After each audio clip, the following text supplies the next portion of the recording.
Hello friends, मैं रीचा स्वागत करती हूँ आपका अपने यूट्यूब चैनल चटपटी रीचा में। फ्रेंड्स, आज मैं आपके लिए लेकर आई हूँ एक बहुत ही सिंपल, टेस्टी और हेल्दी वेज थाली।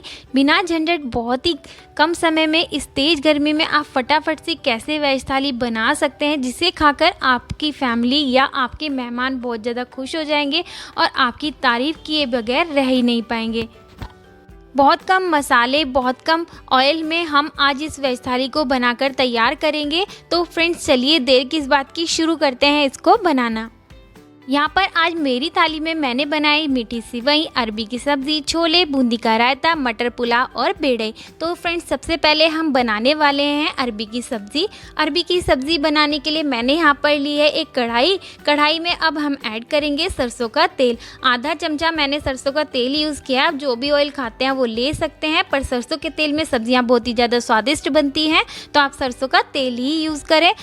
ऑयल जब अच्छे से गर्म हो जाएगा तब हम इसमें ऐड कर देंगे एक चुटकी हींग, साथ ही ऐड कर देंगे आधा चम्मच अजवाइन अच्छे से चटक जाने पर अब हम इसमें ऐड करेंगे प्याज। तो यहाँ पर मैंने 2 मीडियम साइज़ के प्याज यूज़ किए हैं, जिनको मैंने बारीक बारीक कट कर लिया था। साथ ही ऐड कर देंगे हरी मिर्च। यहाँ पर मैंने 3 से 4 हरी मिर्चें यूज़ की हैं, जिनको मैंने लंबा लंबा कट कर लिया था। सभी को अच्छे से मिक्स करते हुए फ्राई कर लेंगे। हमें इनको तब तक पकाना है जब तक कि इनमें लाइट ब्राउन कलर नहीं आ जाता है। गैस का फ्लेम हमें मीडियम रखना है। तो यहाँ पर आप देख सकते हो प्याज में बढ़िया सा गोल्डन ब्राउन कलर आ गया है। इस स्टेज पर हम इसमें ऐड करेंगे कुछ मसाले। सबसे पहले हम ऐड करेंगे आधा चम्मच हल्दी पाउडर, आधा चम्मच लाल मिर्च पाउडर, 1 चम्मच धनिया पाउडर, आधा चम्मच सौंफ पाउडर, आधा चम्मच गरम मसाला पाउडर और अब ऐड करेंगे नमक आप अपने टेस्ट के अकॉर्डिंग ले सकते हैं। मैं 1 छोटा चम्मच नमक इसमें ऐड कर रही हूँ। अब सभी मसालों को अच्छे से मिक्स करने के बाद हम इसमें ऐड कर देंगे थोड़ा सा पानी, जिससे कि हमारे मसाले जलेंगे नहीं, और पानी को मसालों के साथ अच्छे से मिक्स करते हुए पका लेंगे। अभी आप देख सकते हो मसालों से ऑयल सेपरेट होने लगा है। बस इस स्टेज तक हमें मसालों को पका लेना है। तो अब हम इसमें ऐड करेंगे अरबी को मैंने पहले से ही बॉईल करके रखा हुआ है।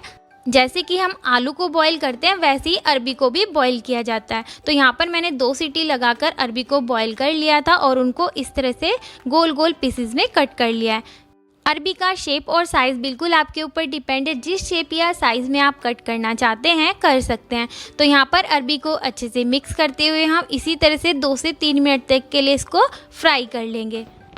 अरबी को इस तरह से अच्छे से फ्राई करने के बाद हम इसको ढककर पकाएंगे, जिससे कि मसाले अरबी के अंदर तक चले जाएं। तो अब हमें इसको ढककर पकाना है लगभग 3 से 4 मिनट के लिए। बीच में 1 से 2 बार आप इसको मिक्स कर देना, जिससे कि ये नीचे तली में ना चिपके। तो अभी हम इसको ढककर पका लेते हैं 3 से 4 मिनट के लिए। 3 से 4 मिनट हो चुके हैं। अभी हम अरबी को चेक कर लेते हैं। तो फिर से हम इसको अच्छे से मिक्स करेंगे। तो फ्रेंड्स, यहाँ पर हमारी अरबी की सब्ज़ी बनकर हो गई है बिल्कुल तैयार। इस स्टेज पर हम इसमें ऐड कर देंगे बारीक कटा हुआ हरा धनिया और साथ ही ऐड करेंगे आधा नींबू का रस। नींबू का रस आप ज़रूर ऐड करें, इससे अरबी की सब्ज़ी का टेस्ट बहुत ही ज़्यादा बढ़ जाता है। जो लोग अरबी खाना पसंद नहीं करते हैं वो लोग भी उंगलियां चाट चाट कर खाने लगते हैं। एक बार आप इस रेसिपी को ज़रूर ट्राई करना और मुझे कमेंट करके ज़रूर बताना आपको मेरी ये रेसिपी कैसी लगी। नींबू का रस डालने के बाद फिर से हम अरबी को अच्छे से मिक्स कर लेंगे और यहाँ पर हमारी अरबी की सब्ज़ी बनकर हो गई है बिल्कुल तैयार। चलिए अब बना लेते हैं अपनी दूसरी सब्ज़ी। तो यहाँ पर अब मैं बनाने वाली हूँ छोले। तो सबसे पहले हम यहाँ पर ऐड करेंगे 1 करछी भरकर ऑयल फिर से मैंने यहाँ पर सरसों का तेल ही लिया है। ऑयल जब अच्छे से गर्म हो जाएगा तब हम इसमें ऐड कर देंगे 1 चम्मच जीरा, साथ ही ऐड कर देंगे 1 चुटकी हींग। जब जीरा अच्छे से चटक जाएगा तब हम इसमें ऐड करेंगे बारीक कटा हुआ प्याज, हरी मिर्च और लहसुन। तो यहाँ पर मैंने 2 बड़े साइज़ के प्याज यूज़ किए हैं, साथ ही 3 से 4 हरी मिर्च और 4-5 कलियाँ लहसुन की। सभी को अच्छे से चलाते हुए हमें गोल्डन ब्राउन कलर आने तक फ्राई कर लेना है। तो यहाँ पर आप देख सकते हो प्याज में बहुत ही बढ़िया सा कलर आ गया है। इस स्टेज पर हम इसमें ऐड कर देंगे टमाटर। यहाँ पर मैंने बड़े साइज़ के 4 टमाटर यूज़ किए हैं, जिनको मैंने बारीक बारीक चॉप कर लिया था। आप चाहे तो टमाटर को कद्दूकस करके भी यूज़ कर सकते हैं। टमाटर को अच्छे से मिक्स करने के बाद अब हम इसमें ऐड करेंगे नमक। तो यहाँ पर मैंने 1 छोटा चम्मच नमक यूज़ किया है। मैंने उबालते समय भी नमक ऐड किया था। और अब ऐड करेंगे आधा चम्मच काला नमक, साथ ही ऐड कर देंगे 2 चम्मच धनिया पाउडर, आधा चम्मच सौंफ पाउडर, आधा चम्मच हल्दी पाउडर, आधा चम्मच लाल मिर्च पाउडर, आधा चम्मच गरम मसाला पाउडर, आधा चम्मच कसूरी मेथी, 1 चम्मच देगी मिर्च भी ऐड कर देंगे बढ़िया से कलर के लिए। सारे मसालों को अच्छे से मिक्स कर लेंगे। सभी मसालों को अच्छे से मिक्स करने के बाद हम इसमें ऐड करेंगे पानी। तो यहाँ पर मैं थोड़ा सा पानी यूज़ करूँगी जिससे कि हमारे मसाले बहुत अच्छे से भुन जाएंगे और वो फूल जाएंगे।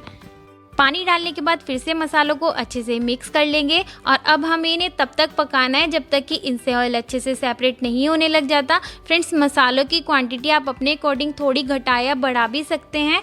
2 मिनट तक मसालों को ढककर पकाने के बाद यहाँ पर आप देख सकते हो मसाले हमारे बहुत अच्छे से पक चुके हैं, इनसे ऑयल अच्छे से सेपरेट होने लगा है। इस स्टेज पर हम इसमें ऐड करेंगे आधा चम्मच अमचूर पाउडर। आप इसकी जगह अनारदाना पाउडर हो तो वो भी ऐड कर सकते हैं। बहुत ही अच्छा टेस्ट आता है अनारदाना का छोलों में। तो अमचूर पाउडर डालने के बाद फिर से हम मसालों के साथ अच्छे से मिक्स कर देंगे और बस आधा से 1 मिनट के लिए हम इसी तरह से चलाते हुए उसको भी भून लेंगे। और अब हम इसमें ऐड कर देंगे अपने उबले हुए छोले। छोलों को मैंने पहले ही उबाल कर रख लिया था। उबालते समय मैंने छोलों में 2 बड़ी इलायची कूटकर डाल दी थी, साथ ही नमक, 4 से 5 लौंग और 1 चम्मच घी भी ऐड कर दिया था। इस समय आप चाहें तो खड़े मसालों को रिमूव कर सकते हैं। मैं इस तरह से खड़े मसालों को निकाल देती हूँ क्योंकि खाते समय वो मुंह में आते हैं तो उससे हमारी जो सब्जी का टेस्ट है वो बिगड़ जाता है। तो आप चाहें तो आप भी इस समय छोलों से अपने जो खड़े मसाले आप डालते हैं वो रिमूव कर सकते हैं। मसालों के साथ छोलों को अच्छे से मिक्स कर देंगे। अभी मुझे इसमें पानी थोड़ा कम लग रहा है तो मैं इसमें पानी डाल लूँगी।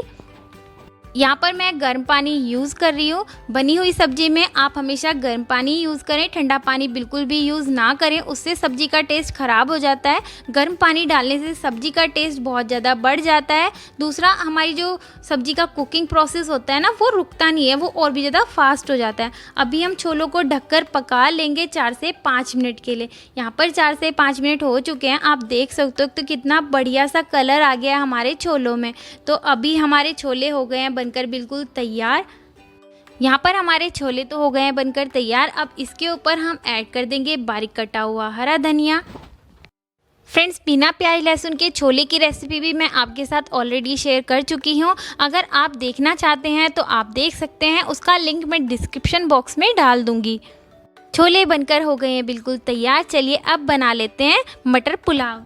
मटर पुलाव बनाने के लिए सबसे पहले हम लेंगे एक कुकर, उसमें ऐड कर देंगे 1 छोटा चम्मच घी। घी जब अच्छे से गर्म हो जाएगा तब हम उसमें ऐड कर देंगे 1 चम्मच जीरा। जब जीरा अच्छे से चटक जाएगा तो हम उसमें ऐड कर देंगे मटर। यहाँ पर मैंने आधा कप मटर यूज़ की हैं।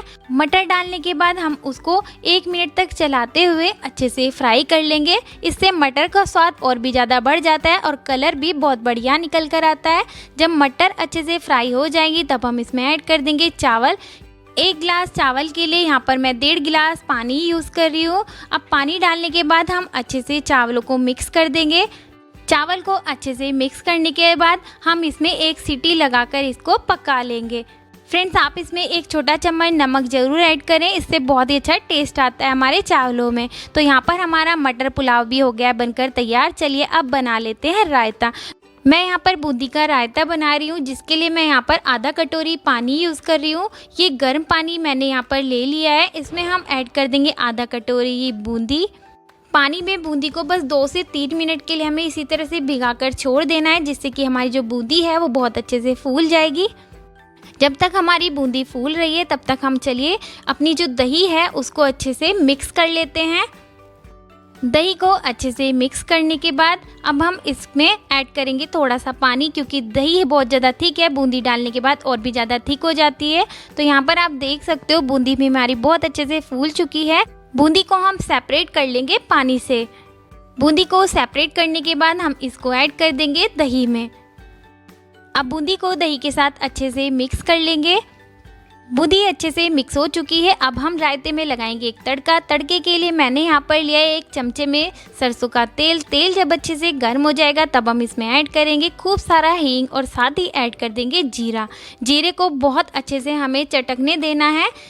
रायते के लिए हमेशा तेज भुना जीरा टेस्टी लगता है, जिससे इस रायते का स्वाद और भी ज़्यादा बढ़ जाता है। तो हमें बहुत बढ़िया से इसको तेज भून लेना है। तो यहाँ पर आप देख सकते हो जीरा बहुत अच्छे से भुन चुका है। इसको हम दही के अंदर डाल देंगे और इस तरह से ढक देंगे। रायते में छोंक लगाने के बाद इस तरह से ज़रूर ढककर रखें, उससे बहुत ही बढ़िया स्मोकी टेस्ट और फ्लेवर आता है हमारे रायते में। तो यहाँ पर आप देख सकते हो हमारा रायता बनकर हो गया है तैयार। अभी मैं इसमें नमक ऐड नहीं करने वाली हूँ। बूंदी के रायते में नमक हमेशा बाद में डालना चाहिए, मतलब जब हम इसको सर्व करते हैं ना उस समय डालना चाहिए। तो फ्रेंड्स यहाँ पर मीठी सेवई और बेड़ई मतलब जो स्टफ़ रोटी मैंने बनाई है उसकी रेसिपी मैं ऑलरेडी आपके साथ शेयर कर चुकी हूँ। अगर आपने नहीं मेरी ये वाली वीडियोस देखी हैं तो आप देख सकते हैं, उनका लिंक मैं डिस्क्रिप्शन बॉक्स में डाल दूँगी। यहाँ पर हमारी बहुत ही फटाफट से बनने वाली वेज थाली बनकर हो गई है बिल्कुल तैयार। फ्रेंड्स आपको आज की मेरी ये थाली की रेसिपीज़ कैसी लगी मुझे कमेंट करके ज़रूर बताना। अगर आपको पसंद आई हो तो प्लीज़ लाइक शेयर और subscribe my channel. Thanks for watching my video. Have a good day. Enjoy कीजिए इसको अपनी फैमिली के साथ। Bye bye.